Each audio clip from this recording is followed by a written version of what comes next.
Today we're going to talk about word problems. I need you to get out your notebook and write down these notes. These are notes that you will be referring to the whole week. So I would write them on a sheet of paper and leave it in my notebook that I could find. So put it in a spot in your notebook that you can find it. These are the keywords that you're going to search for in word problems to help you figure out which operation to use. Let's start with addition.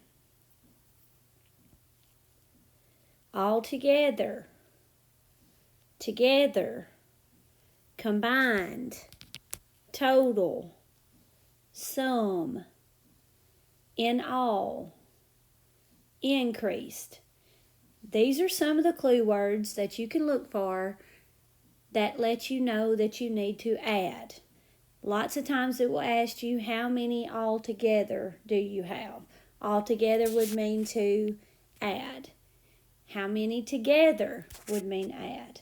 Combined. Sometimes they will ask you to combine two fractions. Sometimes they may ask you to combine 3 or 4. Combine would mean to add. Total, I'm going to put a rectangle around.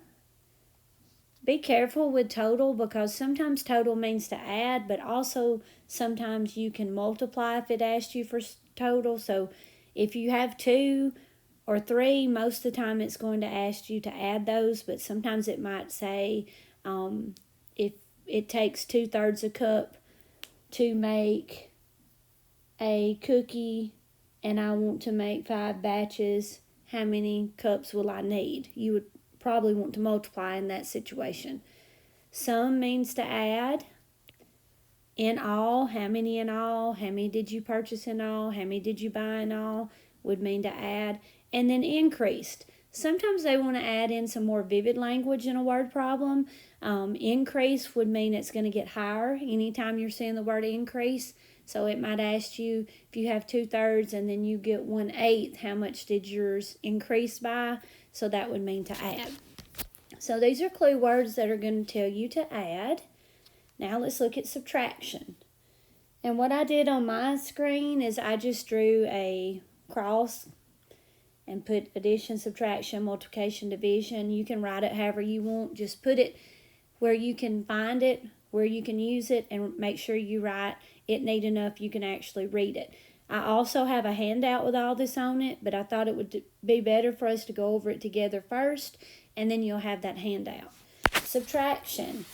Lots of times it's going to ask you how many were left over, how many, what was the amount that was left or were left. But if you see the clue word left, that's going to let you know to subtract.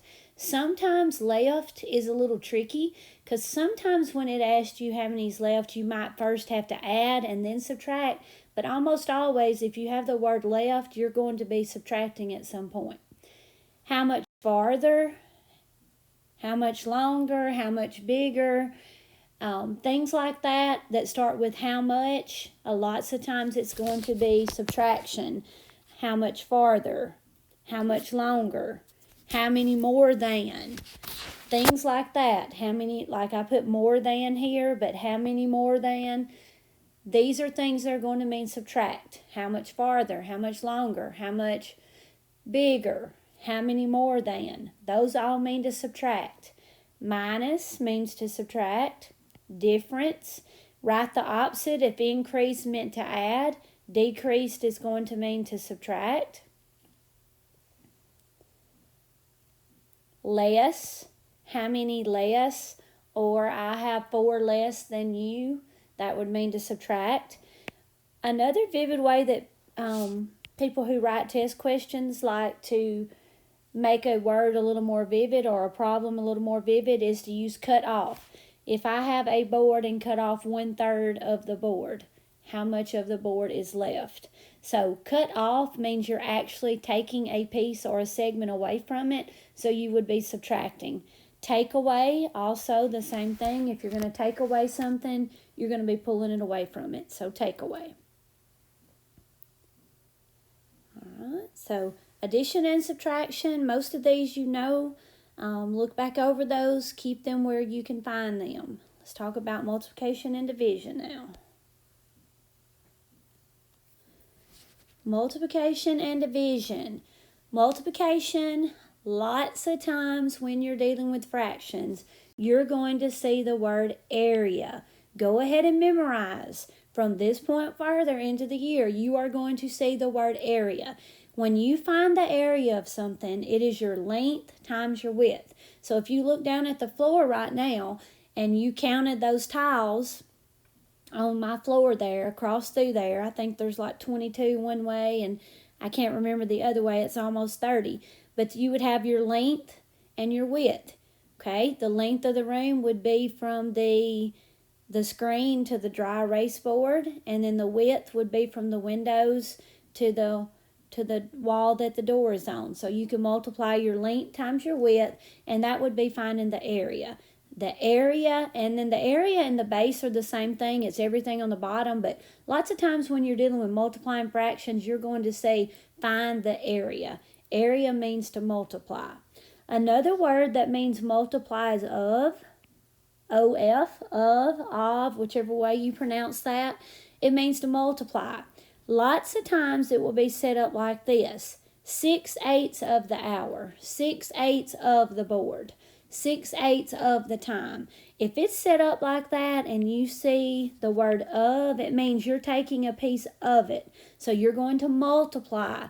That means to multiply. Anytime you see the word, which we think of as a preposition, you're going to multiply. But that's usually how it's going to be set up there.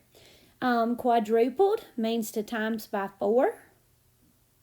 Tripled means you're going to times by 3. Doubled means you're going to times by 2.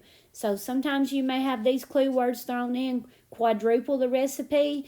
It takes 2/3 cup of sugar. If I want to quadruple the recipe, how much sugar do I need? Instead of saying 2/3 plus 2/3 plus 2/3 plus 2/3, quadruple it would just mean 2/3 times 4. So quadrupled would mean 4, tripled means 3, doubled means 2, and then the last one is product. Anytime you see the word product, it means to multiply. Okay? Most of the time within a word problem, you're not going to see the word product. You're probably going to see some of these others, or area, or find the total. And notice that up here I put a rectangle around total. I skipped it by mistake. Total can also mean to multiply. So don't get confused there that total can mean to add or total can mean to multiply. So be real careful on that one. And then the last one is division. Division is quotient. Find the quotient. Most of the time within directions, it might say find the product, which means to multiply, or find the quotient, which means to divide. But within the actual word problem itself, you're more likely going to see some of these other words. It's going to ask you to split things into equal groups, equal amounts, give them equal portions, equal pieces. Equal always means divide. Groups, anytime you're separating into groups, you're going to divide. Divide. Shares, he's going to share with his friend. She shares with her friend. Anytime you're sharing something, it talks about giving it away or sharing a piece, you're going to divide. Evenly, we want to put them in even groups or evenly separate the candy. That would mean to divide. Separate means to divide. We're going to separate them into 4 sections. How many sections go? How many go in this section? How many go in this section? Separate would mean that. And then per. It might ask per hour, per inch. You would have to divide on those. Per would mean to divide. Hopefully these words were just some reminders of what to do whenever you read a word problem. This whole week and probably part of next week, we're going to be dividing fractions, multiplying fractions, adding fractions, and subtracting some fractions.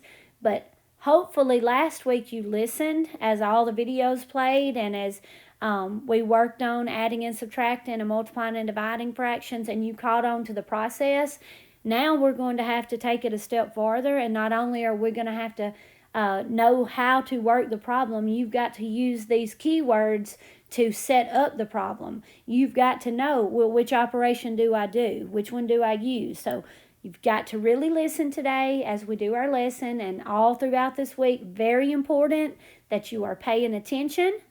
Very important that you are underlining and looking for clue words and that you are setting up your problems. Now, this week we're going to do things a little differently. Every single day you will turn in your notes. Every day. Okay? This sheet here you will keep. But everything else that we work on throughout the week, you're going to turn in. That's going to be my proof that you're paying attention, that you're listening, and that you're trying your hardest to do the best you can do. Okay? So keep up and pay attention.